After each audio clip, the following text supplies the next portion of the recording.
आज हम हिंदी में ओ की मात्रा पर आधारित एक छोटी सी कहानी पढ़ेंगे और इसी कहानी पर आधारित कुछ सरल से प्रश्न उत्तर करेंगे।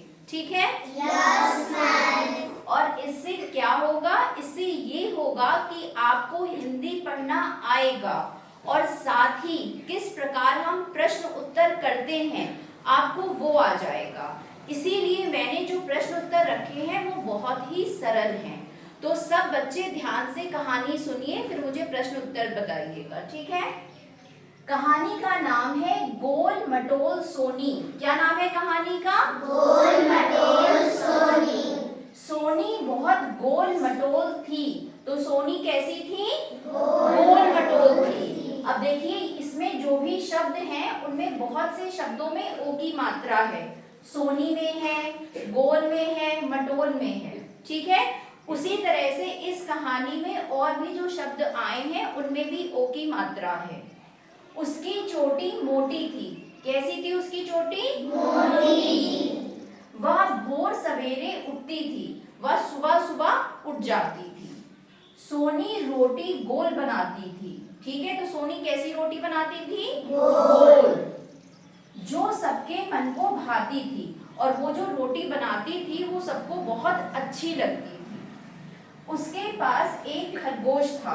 सोनी के पास कौन सा जानवर था? खरगोश। देखिए आप भी बहुत से जानवर पालते होंगे, तो ऐसी सोनी ने भी एक जानवर अपने पास रखा था और वो कौन सा जानवर था? खरगोश।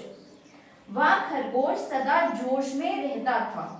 और वो खरगोश कैसा था? वो हमेशा जोश में रहता था, मतलब हमेशा उछलता कूदता रहता था, कुछ ना कुछ करता रहता था। सब बच्चों को ये कहानी समझ में आ गई? Yes ma'am. अब हम आते हैं प्रश्न उत्तर पर। अब यहाँ पर देखिए कितने प्रश्न हैं? 1 2 3 4 5 प्रश्न हैं, बहुत ही सरल है। मैं पढ़ूंगी, आप मुझे इसका उत्तर बताइएगा। तो मैं बताती हूँ आप किस प्रकार उत्तर कर सकते हो। सोनी कैसी थी? गोल मटोल। आपको पता है गोल मटोल थी, तो आप उत्तर कैसे बनाओगे? इसी प्रश्न से लेकर सोनी कैसी थी, तो कैसी को हटा के आप लगा दोगे गोल मटोल। सोनी गोल मटोल थी। ठीक है? प्रश्न चिन्ह हटा के आप लगा दोगे पूर्ण विराम। आया सबको समझ में? यस। अब है दूसरा प्रश्न।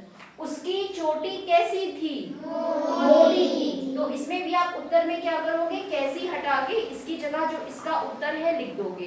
तो उत्तर क्या हो जाएगा? उसकी चोटी मोटी थी। वह कैसी रोटी बनाती थी? गोल रोटी बनाती थी। ठीक है? तो यहाँ पर भी कैसी की जगह हो जाएगा गोल। वह गोल रोटी बनाती थी। आप चाहो तो इसके आगे भी लिख सकते हो, जो सबके मन को भाती थी। आप चाहो तो वो भी लिख सकते हो अपने शब्दों में कि वह गोल रोटी बनाती थी जो सबको बहुत अच्छी लगती थी। ठीक है? उसके पास कौन सा जानवर था? खरगोश। तो उसके पास खरगोश था। आपको जानवर लिखने की आवश्यकता नहीं है, सिर्फ आप खरगोश लिख दो, उससे बात पूरी हो जाएगी। तो उसके पास खरगोश था। क्या चीज सबके मन को भाती थी? क्या चीज सबके मन को भाती थी? रोटी।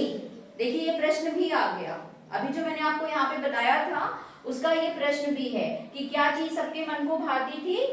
आप लिख सकते हो इसमें सोनी जो रोटी बनाती थी वो सबके मन को भाती थी। सब बच्चों को प्रश्न तो समझ में आए? यस। कहानी समझ में आई? Yes ma'am. इसी प्रकार आप छोटी छोटी कहानियां पढ़कर चाहो तो खुद भी उस पे प्रश्न बना सकते हो। जब आप छोटे छोटे प्रश्न उत्तर सीखोगे उसके बाद आप जो बड़े बड़े प्रश्न उत्तर है वो भी आसानी से कर सकते हो, क्योंकि हमें स्टेप वाइज चीजें सीखनी है। तो पहले हम सरल प्रश्न उत्तर करेंगे। तो सभी बच्चे इसको अपनी नोटबुक्स में नोट करिए, फिर इसके आगे मैं आपको और बताऊंगी।